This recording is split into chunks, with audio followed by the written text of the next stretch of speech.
Hello YouTubers! Today in this video I will be talking about my most anticipated book reads for basically the second half of 2017. I cannot believe it's already been 6 months. Holy shit. So I'm not putting these in like, oh, my most anticipated to least anticipated. No, I'm actually gonna go by months. But I have 7 books on my list right now. There's gonna be no spoilers in here because these books have not come out yet. Some of them are basically sequels to other books, but I still won't spoil anything. I will, however, be reading the summaries of these books of what they've done. But alright, let's get into this. So the first one on the list is The Last Magician by Lisa Maxwell. This one comes out July 18th, so actually pretty soon. This comes out like next month. Now, here's what the summary says. It starts off with, "Stop the magician, steal the book, save the future." In modern day New York, magic is all but extinct. The remaining few who have infinity of magic, the magi, I probably said that wrong,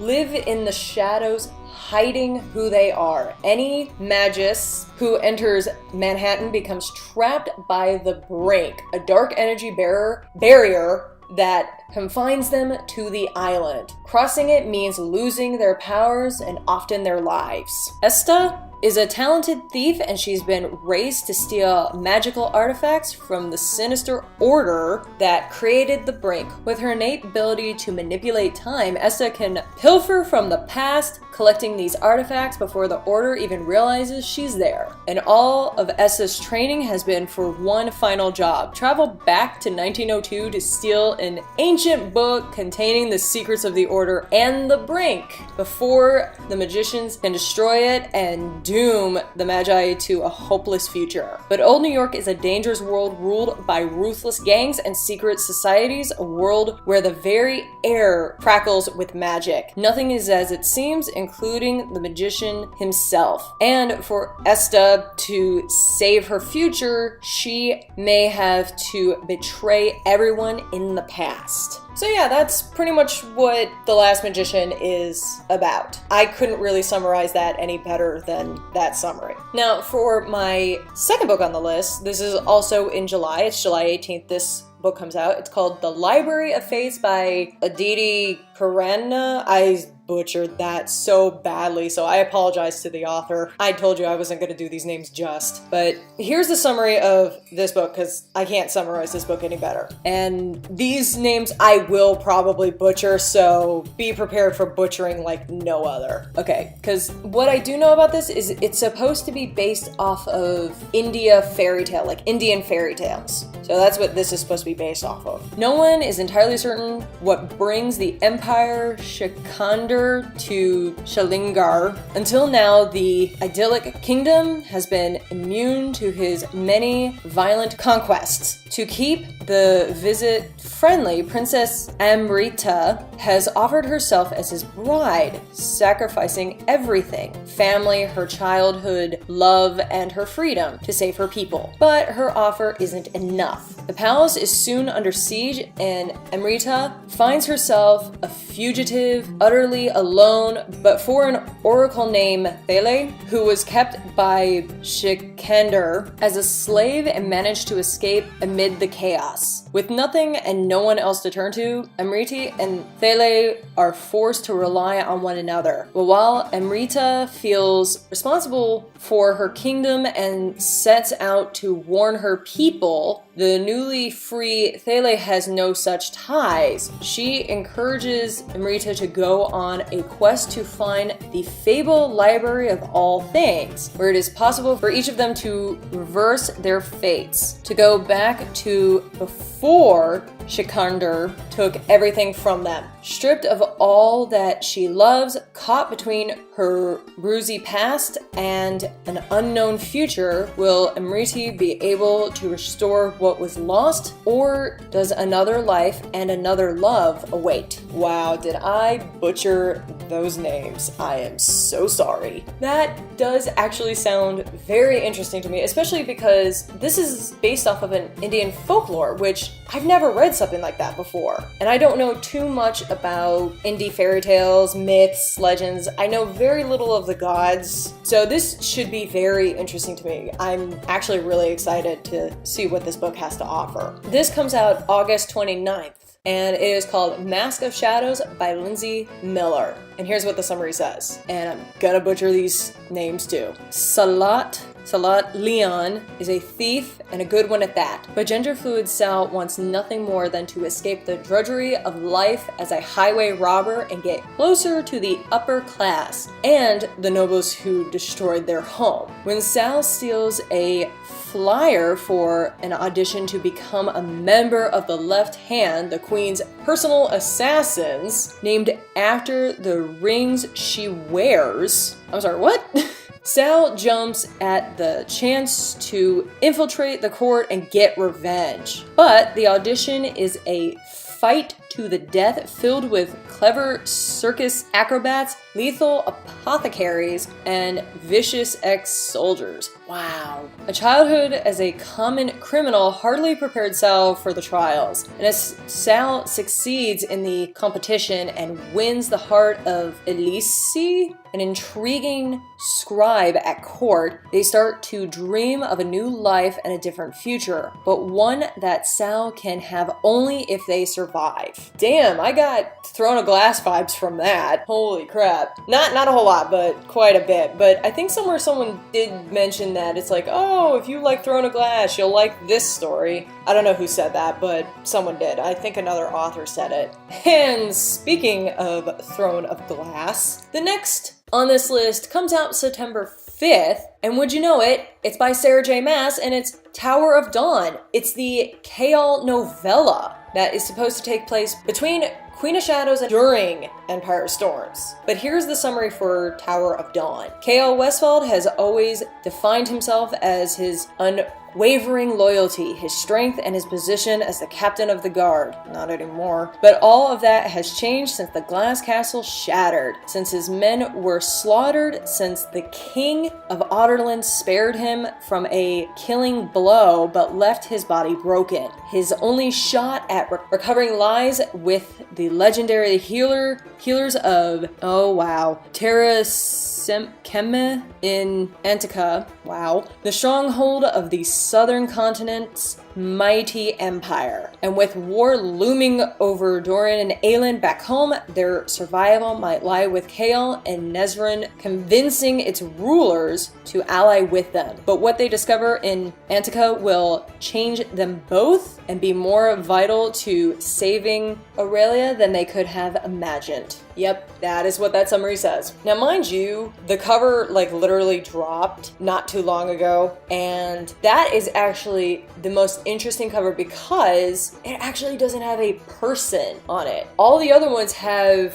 Aelin on it, or Selena, whatever you want to call her. But this one, it doesn't even like show a Chaol. I thought like it was going to show a Chaol. And I was like, oh, are we going to get to see an image of Chaol that we all didn't imagine, but Sarah J. Maas did? Nope. It's a picture of a shield. Oh well, I think it looks cool. And I think in the background, that must be the Southern Continent Empire, or at least one of them, who knows which. So we'll have to read and see. So next on this list is also coming out September 5th, and it's called Girls Made of Snow and Glass by Melissa. Yeah, I'm not even gonna try to pronounce that name. It's up on the screen, you can see it. I'm not even gonna bother. And I'm sure you've heard some of like other booktubers talk about this book, and I can actually summarize it pretty well. I don't have to read the full summary, but so we have two main female characters in this. One of them is Mina. Her mother died, and she thought for the longest time she could not love. It turns out it's because her heart is made of glass. She does try to devise a plan to marry this king,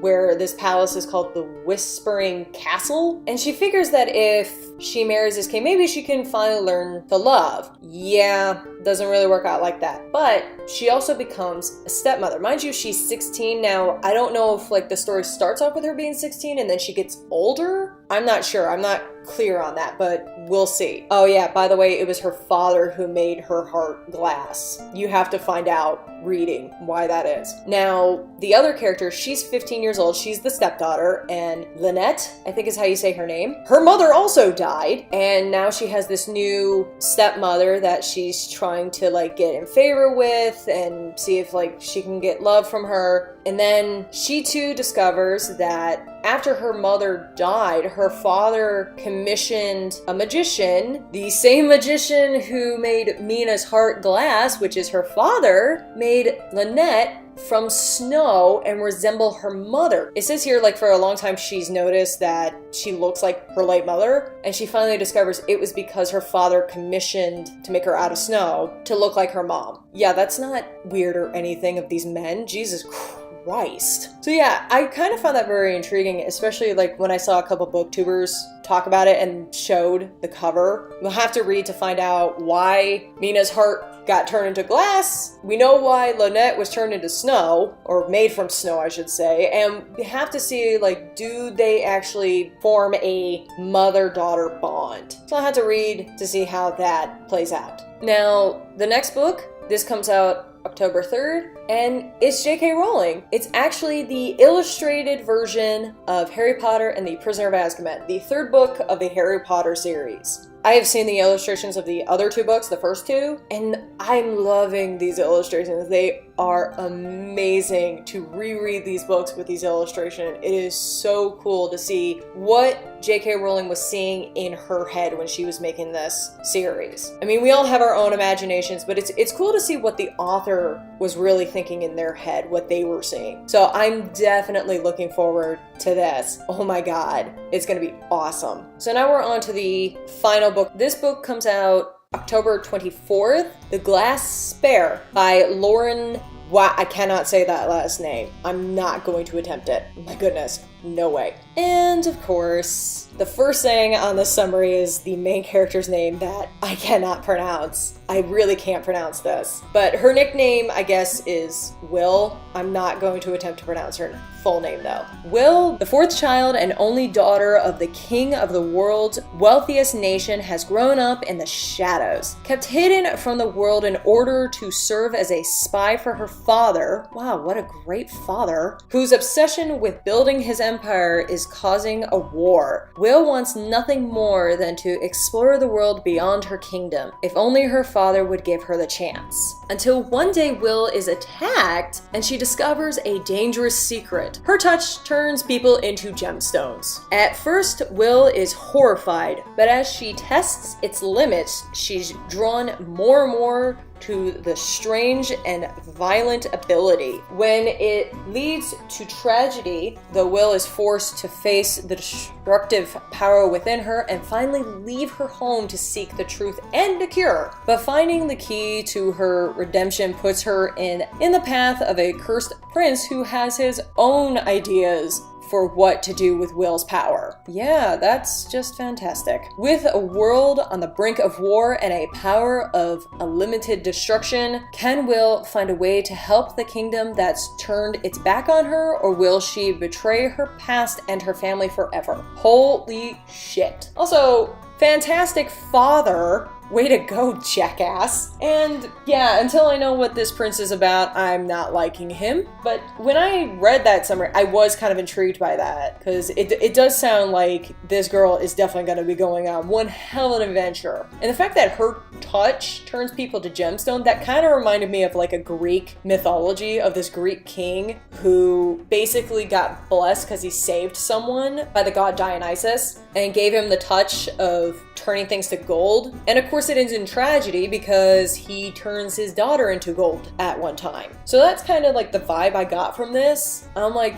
this is going to be very interesting to read. I cannot wait. So yeah, those are all my books that I have. I only have 7 on the list, like I said. And I also love the covers of these books too. These covers are all very gorgeous. I'm loving them. But also, the titles are what drew me in, and then the summaries are what drew me in more. And then the covers kind kind of were like, hi, a little extra thing for you here. Yeah, it just makes me kind of go like, okay, I cannot wait for these books to come out. Of course, the Harry Potter one and the Kale one, I was already anticipating to begin with because I was already invested in Harry Potter long ago. I already read all 7 books, and for the Throne of Glass, I've read that series, so I was already intrigued by those to begin with. No big deal. I do have videos for my most anticipated games for the second half of this year and movie/TV shows. So go and check those videos out. The links will be down below. So yeah, those were my books for the second half of 2017. I still can't believe we already went through 6 months. Wow, that is fucking insane. But that is it for this video. I will see you all in the next one.